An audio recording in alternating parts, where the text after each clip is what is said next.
ભવસંભવભીતિભેદનમ સુખસંપત્કરુણાનિકેતનમ વ્રતદાનતપક્રિયાફલમ સહજાનંદ ગુરુમ ભજે સદા. જે વિક્રમ સંવત 2082 જેઠ સુદ 30 તારીખ 17/8/2026 બુધવાર. વાલા ભક્તો બધાને ભાવથી જય સ્વામિનારાયણ. ભજન ગણાયું, આપણે સાંભળ્યું. ભજનના આંકડા સાંભળીને આપણને અધધ થઈ જાય. આવું 2 દિવસમાં સંતો ભક્તોએ બધાએ બહુ સારું ભજન કર્યું. હવે આ ઢગલા એક વિશિષ્ટ સોમવતી અમાસના પર્વે કર્યા, જેને એક મહા મોટો પુણ્યદાયી સંયોગ કહેવાય. એમાં કોઈ ભજન કરે તો આપણા શાસ્ત્રો એમ કહે છે કે અનંત ઘણું ફળ મળે. આ જે બધા ઢગલા થયા ને એ અનંતથી આપણે ગુણવાના થયા. એક એક ઢગલો અનંત ઢગલા બરોબર ફળ આપે. એટલે આ ભજન ગણાવ્યું એના આપણે અનંત રીતે લઈએ તો કેટલું બધું ભજન થયું કહેવાય. ભગવાનની કૃપા વિના, એના ઉજાડ્યા વિના, એના કરાવ્યા વિના આવું થાય નહીં. કેવળ બધો યશ પ્રાણ પ્યારા મહારાજને જાય છે. કેમ જે મહારાજ કંઈક રાજી છે એટલે આપણને આવું સુજાડે છે, આપણા પાસે કરાવડાવે છે અને આપણે કરી શકીએ છીએ. દેશકાળ બધું સાનુકૂળ ભગવાન આપે છે. દેશ વિદેશમાં રહેનારા બધા કાંઈક ટાઈમ ગોઠવીને ભગવાનમાં જોડાય છે, ભગવાનને સંતો ભક્તોને રાજી કરે છે. આથી મોટી વાત આ મનુષ્ય જીવનમાં બીજી કોઈ હોઈ શકે નહીં. કેમ જે આ ભજન છે એ જ સાચી પ્રાપ્તિ છે, એ જ પરમ સત્ય છે ને બાકી તો બધું ખોટું છે. કહું ઉમા મેં અનુભવ અપના, સતહરિ ભજન જગત સબ સ્વપ્ન. આપણા શાસ્ત્રો ભજનને સત્ય કહે છે. પરમ પૂજ્ય અથાણાવાળા સ્વામીને યાદ કરીએ તો એવું કહેતા ભજન જ સાચું છે, બાકી બધું જગત ખોટું છે. હાલતા ચાલતા કોને જાણે ક્યાં દેહ પડી જશે, એ માટે ખૂબ ભજન કરજો. આટલું સ્વામી કાયમ કહેતા હતા. અને આપણા નાના બાળકથી માંડીને ઠેઠ વયો વૃદ્ધ સુધીના બધા ભાઈઓએ દેશ વિદેશમાં ભજન કર્યું છે. એમાં ઘણાએ નોંધ્યું નથી, ઘણાનું નોંધવાનું એને અનુકૂળ આવ્યું નથી, અને ઘણાને એ બહુ રૂચતું ન હોય એટલે. પણ ભજન આ નિમિત્તે ઘણું બધું થયું છે, ઘણું બધું થયું છે.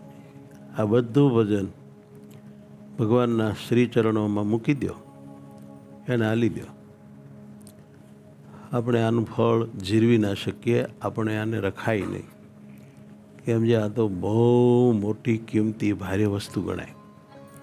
એ ભગવાન જ સાચવી શકે, એની બેંકમાં જે સુરક્ષિત રહે. બાકી આપણે ત્યાં તો આવો માલ પીડ્યો હોય ને તો માયા લૂંટી જાય, કામ ક્રોધ લોભાદી દોષો લૂંટી જાય. અર્થાત એ બધા છે ને આ ભજનના પ્રતાપે આપણે જે સંકલ્પ કરીએ ને એ પ્રમાણે આપણામાં આવીને ખેલ કરી જાય.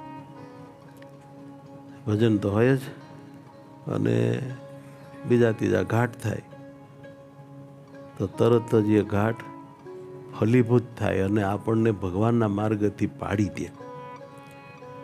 જેમ કે કોઈ માણસ પાસે ખૂબ રૂપિયા હોય અને એને કાંઈક ઈચ્છા થઈ જાય એવી, તો રૂપિયા હોવાથી ધન લઈને એની ઈચ્છા સફળ થઈ જાય. એ દારૂ પી લે, કોઈ ઉત્તમમાં ઉત્તમ કિંમતી સ્ત્રીને ખરીદી લે, ભોગવી લે, દેશ વિદેશમાં ગમીને રખડી આવે. પૈસા હોય એટલે પૈસા વાપરીને જલસા કરી લે. એમ આપણી પાસે ભજન હોય તો આપણે ભજન વાપરીને ભોગવી માન મોટાઈ મેળવીને જલસા કરી લઈએ અને ભજન આપણું નાશ થાય, જેમ પહેલાંના પૈસા નાશ થાય. તારે આપણે કોને માટે ભજન કર્યું હતું ભાઈ? ભગવાનની પ્રસન્નતા પ્રાપ્ત કરવા, એનો રાજીપો લેવા કર્યું હતું, નહીં કે કૂતરા ગધેડાને જે બધા વિષયો મળે છે એવા મોજ શોખ માટે આપણે કર્યું હતું. માટે બધું ભગવાનને દઈ દો ને ભગવાનને કહો આ બધું તમે લ્યો અને તમે મારા ભેળા રહ્યો. આ બધું તમે લ્યો અને તમે અખંડ મારા આત્મામાં મને અનુભવાવો. આજના પદો જે ગાયા ને ધ્યાનમાં, એવી અંદરથી રાડ્યો નાખીને ભગવાનને પ્રાર્થના કરી, કાંઈક કરો, હવે કાંઈક કરો પ્રભુ, આપનો અનુભવ આપો. બહુ રાજી થયા. હવે થોડીક ભલામણો ધ્યાનમાં લેજો. હમણાં આવ્યું કે ભગવાન સ્વામિનારાયણ ઠેઠ ધરમપુર ગયા. એ જમાનામાં આને પરદેશ કહેવાય એટલું નહીં, પણ બહુ દૂરનો વિદેશ કહેવાય. ભગવાન વધારે જો પોતાના નિવાસસ્થાન ગઢડા વડતાલથી ક્યાંય દૂર ગયા હોય તો એ ધરમપુર છે. એથી વિશેષ આગળ મહારાજ ક્યાંય ગયા નથી. તે જમાનામાં મુંબઈમાં પણ ભગત હતા, ક્યાં ભગત હતા. હિન્દુસ્તાનમાં આપણે સત્સંગી જીવનના તૃતીય પ્રકરણમાં મહારાજ જ્યારે ગઢડામાં મોટો અન્નકોટ ઉત્સવ અને પ્રબોધની ઉત્સવ, આવા બધા ઉત્સવ વડતાલમાં ત્યાં કરે છે, ત્યારે સતાનંદ સ્વામીએ લખ્યું છે ક્યાંથી હરિભક્તો આવ્યા. એનો મિનિંગ એ કે ત્યાં બધે ભગવાન સ્વામિનારાયણના સામર્થ્યથી સત્સંગ થયેલો અને આપણા નંદ સંતો બધે ફરી વળેલા. સંતો ગયેલા મુંબઈને બધે, પણ મહારાજ તો ધરમપુરથી આગળ ગયા નથી. અને ધરમપુર મહારાજ ગયા, એટલા બધા દૂર ગયા, એની પાછળ એક ભાવ હતો, એક પ્રેમ હતો, એક દિલનો પ્રગટ પ્રભુને પામવાનો ખપ હતો, ભગવાનને ભેટાનો અંદર માહી મોટો ઉમળકો હતો, એટલે ભગવાન ગયા. જો આપણે કાંઈ એવું સાંભળ્યું નથી કે કુશળ કુંવરબાઈ આટલા ચાંદ્રાણી કર્યા હતા. આપણે ક્યાંય એવું સાંભળ્યું નથી કે કુશળ કુંવરબાઈ રોજ આટલી પ્રદક્ષિણા ફરતા.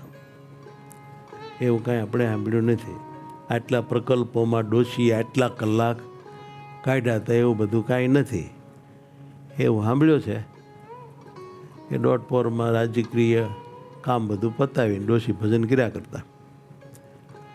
પણ ભાવ ભગવાનને ખેંચે છે. શું ખેંચે છે? ભાવ. કાલે અમારા સંતોની સભામાં અમે ગયા હતા. બધા સંત મંડળનું ભજન બધું જાણીને રાજી થઈને વગર બોલાવે અમે સંતોની સભામાં જઈ બેઠા, બધાના દર્શન કર્યા. ત્યાં થોડીક વાત કરી હતી, તે મને લાગે અહીંયા કરીએ તો ઠીક ગણાય.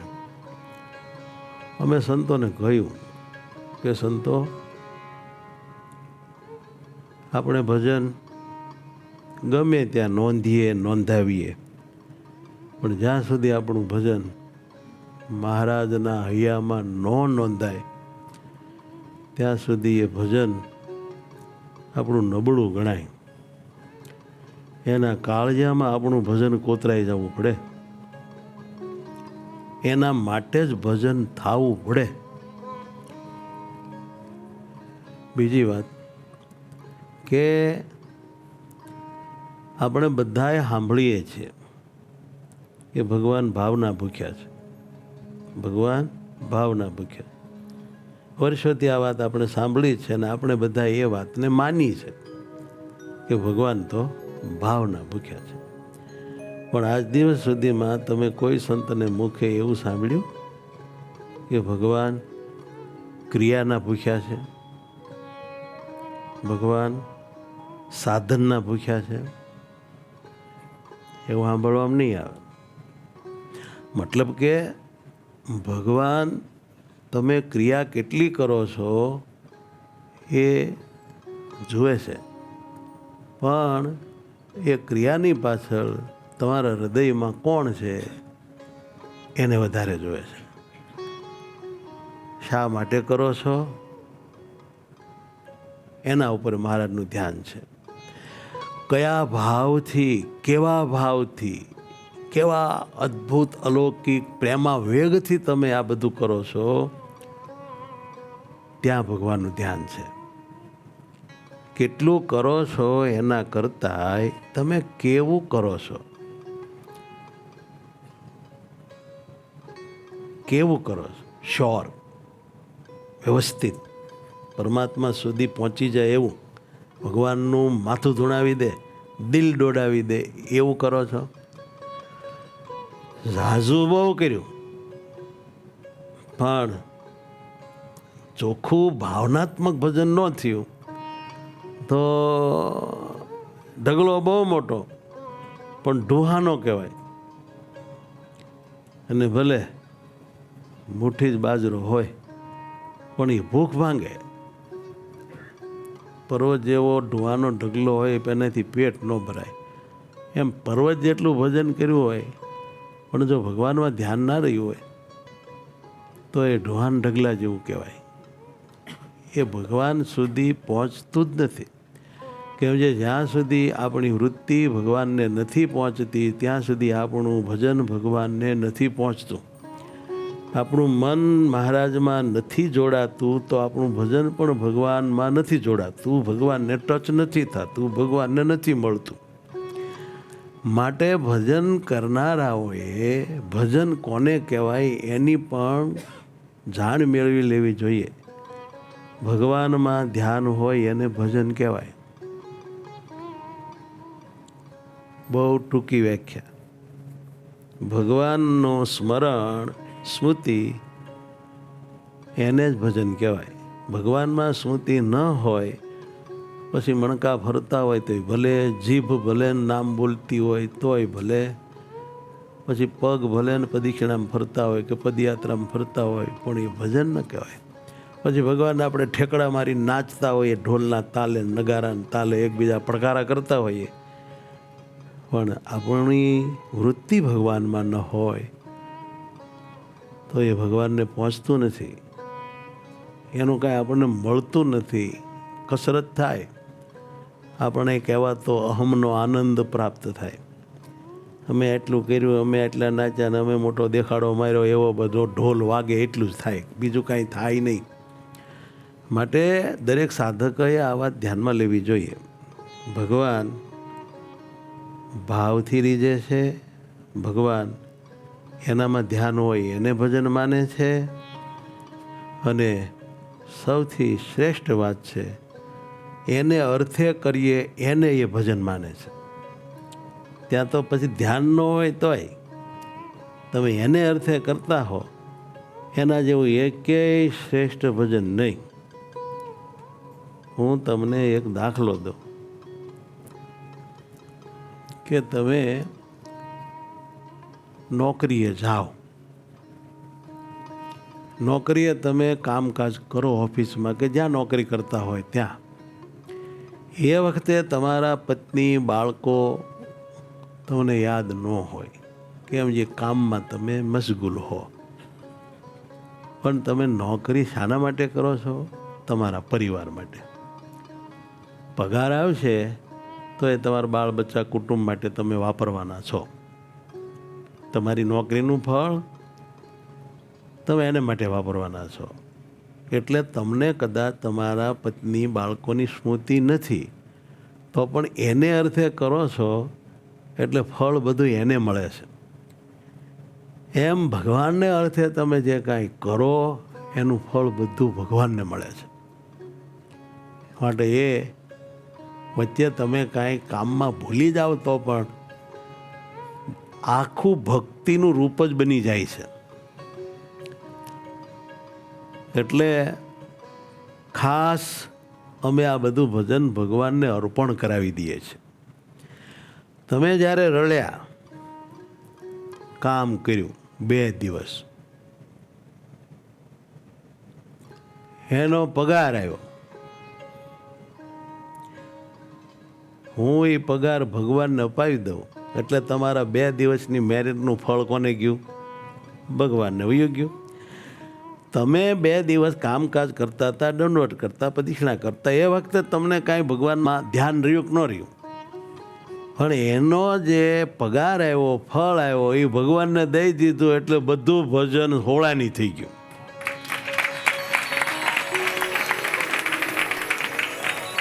એને લાગી ગયું કહેવાય નિશાન.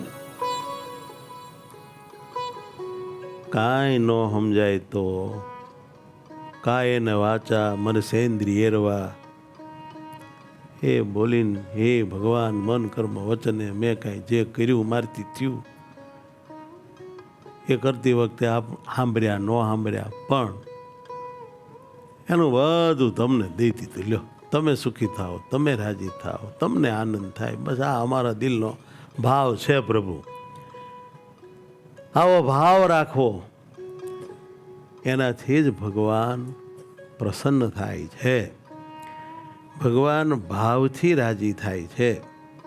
ભગવાનને આપણા દિલની ભાવના બહુ ગમે છે. અને એ પ્રેમ ભાવથી ગળતા હૃદયે મહારાજ તમે રાજી થાજો, પ્રભુ તમે જોજો, તમે મારું ભજન તમારા દિલમાં નોંધજો. હું તો આ તમને દેખાડવા કરું છું, તમને રાજી કરવા કરું છું, તમારા માટે કરું છું. આવા અંદરના ભાવાત્મક સંકલ્પો આપણને ભગવાન તરફ લઈ જાય, ભગવાનમાં જોડે અને અંદરથી સુખિયા સુખિયા કરી મૂકે અને બીજાને દેખાડવાના ભાવનો નાશ કરે. કેમ જે ભગવાનને દેખાડવા માંડીએ એટલે બીજાને દેખાડવાની વાત પછી વિસરાઈ જાય. સમજ્યા? કોઈ નારી પરણીને પોતાના પતિમાં મશગુલ થાય એટલે બીજા ત્રીજા માણસો એના જીવનમાં આવ્યા હોય એ બધા પછી ભૂલાઈ જાય. કેમ જે એક જગ્યાએ ખીલે બંધાઈ ગયા અને જોડાઈ ગયા. એમ આપણી ભાવના ભગવાનમાં જોડાઈ જાય ત્યારે બીજે ત્રીજે પછી રહેતી નથી. અને એનાથી આપણને ભગવાન પુરુષોત્તમ નારાયણનો પરંપાર રાજીપો મળે છે. અને ભગવાનનો રાજીપો એટલે એ એવી ચીજ છે કે એમાં કાંઈ ઘટતું જ નથી. એમાં કાંઈ ઘટતું જ નથી. એ એવી વસ્તુ છે. સમજ્યા? આપણે દાખલો જગતમાં લઈએ તો રૂપિયાનો લઈ શકીએ, પણ રૂપિયાને રાજીપાને બેયને સરખાવો તો સંપૂર્ણ તો સરખામણી થતી નથી. કેમ જે આ જગતમાં રૂપિયાથી લગભગ બધું મળે છે પણ અમુક વસ્તુ નથી મળતી. રૂપિયાથી મા ન મળે, રૂપિયાથી બાપ ન મળે, રૂપિયાથી ગુરુ ન મળે, રૂપિયાથી સંત ન મળે, રૂપિયાથી ભગવાન ન મળે, રૂપિયાથી સારી પથારી મળે પણ સારી ઊંઘ ન મળે, રૂપિયાથી સારી દવા મળે પણ સારું સ્વાસ્થ્ય ન મળે. એમ રૂપિયો ઘણી જગ્યાએ ટૂંકો પડે છે, જ્યારે મારા વાલાનો રાજીપો ક્યાંય ટૂંકો ન પડે. એ બધું જ આપવા સમર્થ છે. માટે રાજીપા જેવું તો કોઈ નથી. રાજીપાની ઉપમા દેવી હોય તો માત્ર એક ભગવાનને દેવાય. ભગવાનનો રાજીપો કેવો? ભગવાન જેવો. ભગવાન કેવા? એના રાજીપા જેવા. આ બે અદ્વિતીય છે, એની કોઈ જોડ નથી. માટે આપણા સંતો ભક્તો હંમેશા આપણને એમ કહે છે કે ભાઈ જે કરો એ ભગવાનને રાજી કરવા કરજો. જોજો મોટા થવા દેખાડો મારવા કરશો નહીં. જગતને રાજી કરવા કરશો તો જગત રાજી થશે, એટલું ફળ મળશે. ને જગત પાસે શું છે તે આપણને દેશે. એ બધા લુખ્ખે જ છે. માટે ભગવાનને ધ્યાનમાં રાખી તમે રાજી થાજો મા બાપ, એમ ભાવનાથી આપણે જે કાંઈ કર્યું હોય છે એ સોળાની કહેવાય છે. એમાં કાંઈ ઘટતું નથી. એ ભગવાન સુધી પહોંચી જાય છે. અને આપણું કામ થઈ જાય છે. હું દાખલો આપું તમને કે મેં તમને કહ્યું કે ભાઈ આ હું અહીંયા નિશાન ખોડું છું, લ્યો તમે આને પાડી દો. તમે ધનુષ બાણ લ્યો કે ગન લ્યો, તમે નિશાનમાંથી તાકો. હવે નિશાન તમારથી પડે નહીં, અડખે પડખે ગોળી વાગે તો ફળ ખરું કાંઈ? તમારી ગોળી બગડી, બંદૂકનો દારૂ બગડ્યો, તમારો સમય બગડ્યો, તમારી આબરૂ ગઈ. એમ ભગવાનને જ રાજી કરવા જો કરીએ ને તો નિશાન પીડ્યું કહેવાય અને આપણો વિજય થયો કહેવાય, ડંકો વાગે. પણ ભગવાનને રાજી કરવા જતાં અડખે પડખેવાળાને રાજી કરાય જાય ને તો ગોળી અડખે પડખે વાગી ગઈ, દારૂ બગડ્યો, ગઈ ભેંસ પાણીમાં. આપણે ખેતરમાં પાણી વાળતા હોઈએ, નાકું વાળ્યું ને પાળિયામાં પાણી જાય અને ધોરીઓ ફૂટી જાય ને ખબર ન રહે ને ખાળિયામાં જાય, એનું ફળ કાંઈ થાય? એમ આપણો ભાવ ભગવાનમાં જ ન રહે અને કાંઈક બીજા ત્રીજાને દેખાડવા જાય તો એ ખાળિયામાં ગયું. અને ભગવાન જ આપણી નજરમાં ન હોય ને બીજા કોઈક નજરમાં આવી જાય એટલે ગોળી બીજે વાગી ગઈ, એટલે આપણી ગોળી બગડી ગઈ, કામ પતી ગયું. આ તો આપણે નિશાન ચૂકી ગયા. બીજી વાત કરું તો આપણે ખેંચીને તીર છોડ્યું કે બંદૂક હારી પર દારૂ ખાંડીને ભડાકો કર્યો, પણ થોડેક જઈને ગોળી પડી ગઈ અને થોડેક જતાં બાણ હેઠું પડ્યું, નિશાન સુધી પહોંચ્યું જ નહીં. આ બીજી રીતે કહું છું, દાખલો એ નહીં, પણ નિશાન સુધી પહોંચ્યું જ નહીં, એ વચ્ચે પડ્યું તો નિશાન પડે. એમ આપણે આ બધું કરતા હતા, ભગવાન સુધી આપણું ધ્યાન નહોતું તો આપણું ભજન છે ને થોડેક જઈને હેઠું પડી જાય. ભગવાનની આરે સ્પર્શે જ નહીં, ટચ જ ન થાય. ત્યાં શું ભાઈ ફળ મળે? મળે કાંઈ? જો આ પંખા ફરે છે તે એનો છેડો પણ જોઈન્ટ છે એટલે ફરે છે. હવે છેડો થોડોક આઘો રહી જાય, એને અડે નહીં તો પંખો ફરે. એમ આપણી વૃત્તિ મહારાજની મૂર્તિને સ્પર્શે નહીં, આપણો ભાવ ભગવાનના હૃદય સુધી જાય નહીં તો આપણા ગમે એટલા ભજન ભડાકા હોય પણ એ કાંઈ બહુ ફળ આપે નહીં. માટે ભજન કરનારા બધા સાધુ સંતો ભક્તોએ આ વાતને ધ્યાનમાં લેવી, આ સમજવા જેવી વાત છે. અને ભગવાનનો રાજીપો ભગવાન જેવો છે. ભગવાનનો રાજીપો મેળવવા કરીએ છીએ એટલે ભગવાન મેળવવા કરીએ છીએ અને એનાથી જ ભગવાન મળે છે. અને એ વસ્તુ એવી છે, અક્ષય બને છે, એને કોઈ કાળ કર્મ માયા નાશ નથી કરી શકતી. અને બાકીનું તો બધું કાળ કર્મ માયા ખાઈ જાય છે, નાશ કરે છે ને આપણો બધો પરિશ્રમ પાણીમાં જઈને પડે છે, કાંઈ ફાયદો અંતે રહેતો નથી. માટે ભગવાનને આંખમાં રાખવા, ભગવાનને કાનમાં રાખવા, ભગવાનને હાથ પગમાં રાખવા, ભગવાનને અખંડ ધ્યાનમાં રાખીને ભગવાન સાથે જોડાવું, ભગવાનને રાજી કરવા, બધું ભગવાનને અર્પણ કરવું અને આપણો આત્મા એ ભગવાનને દઈ દેવો. આના જેવી કોઈ ઉત્તમ ભક્તિને ઉત્તમ ભાવના નથી ને ઉત્તમ કોઈ સાધના નહીં, આના જેવું કોઈ ઉત્તમ પ્રકલ્પ નહીં, આના જેવું કોઈ ભજન પર્વ નહીં. માટે આ વાત બધા શીખજો. અને આપણને એક વાતની ખબર હોવી જોઈએ કે ભગવાન આપણી પાસેથી આપણો આત્મા માગે છે, એને આપણી બીજી કોઈ વાતમાં રસ જ નથી. તમને કદાચ મારી આ વાત વધુ લાગશે, નહીં મનાય કે જે લાગે એ, પણ એ એક જ હઠ લઈને બેઠા છે, તારો આત્મા મને આપ, બીજું તો મારે કાંઈ જોતું નથી. તું જે હોય તે, જેવો હોય એવો, જે કરતો હોય તે, તારો આત્મા મને દઈ શકે છો? બોલ, આપી શકીશ? હું તો તારા જીવનો ભૂખ્યો છું, તારા જીવને હું મારી મૂર્તિ સાથે રાખીશ. તું મને તારો આત્મા આપ અને હું તને મારી મૂર્તિ આપું, એટલે આપણા બેયની જામી જાય. આટલી જ આપલે કરવાની છે. આને જ ભગવાન અને ભક્તનું મિલન કહેવાય છે. આપણે એની પાસે કેમ એની મૂર્તિ માગીએ છીએ કે તમારી મૂર્તિ આપો, તમારો દર્શન આપો. ત્યારે ભગવાન એમ કે તું મને તારો આત્મા આપ ને કામ બધું પૂરું કરીએ આપણે. તું તારો આત્મા મને દેતો નથી, દેહને દઈને બેઠો છો, દેહના સંબંધીને દઈને બેઠો છો, પંચવિષયના સુખને તારો આત્મા દઈને બેઠો છો, જગતની મોટાઈને તારો આત્મા દઈને બેઠો છો, અને મારી માંગણી કરતાં તને શરમ નહીં આવતી?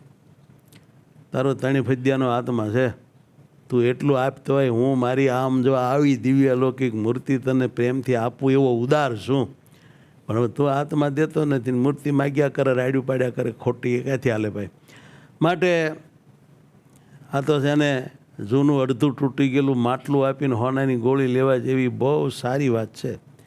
આપણે એને આપણો આત્મા જોતો છે, આપણે એને આપણો આત્મા દઈએ, એ એનો આત્મા આપણને આપે, કહેતા એની દિવ્ય મૂર્તિ આપે તો આપણું કામ થઈ જાય. ભલા માણા, કેમ તમે સમજ્યા નહીં? તમને એમ કહું કે અત્યારે બહુ રૂપિયા 1 નંબરનો દુનિયામાં બિઝનેસપતિ હોય કે જેનું ટોપ નામ આવ્યું હોય, એ એમ કે તારું જેટલું છે એ બધું તું મને આપી દે, તો મારું જેટલું છે એ બધું હું તને આપી દઉં. તો આપણે એક ઘડી કંઈ ઊભા રહી ખરા? આપણે બીજાને બહુ ઓળખતા નથી, પણ મુકેશ અંબાણી એમ કે ભાઈ તારા નામે જે હોય એ બધું મારા નામે કરી દે, તો મારા નામે છે એ બધું હું તારા નામે કરી દઉં. તો કોઈ રાહ જોવે? બસ આ છે આ સોદો. ભગવાન એમ કહે છે કે તારો આત્મા તું મને દે, તું તને મારા નામે કરી દે તો હું તને તારે નામે કરી દઉં. લે, હાવ સીધી વાત છે આ.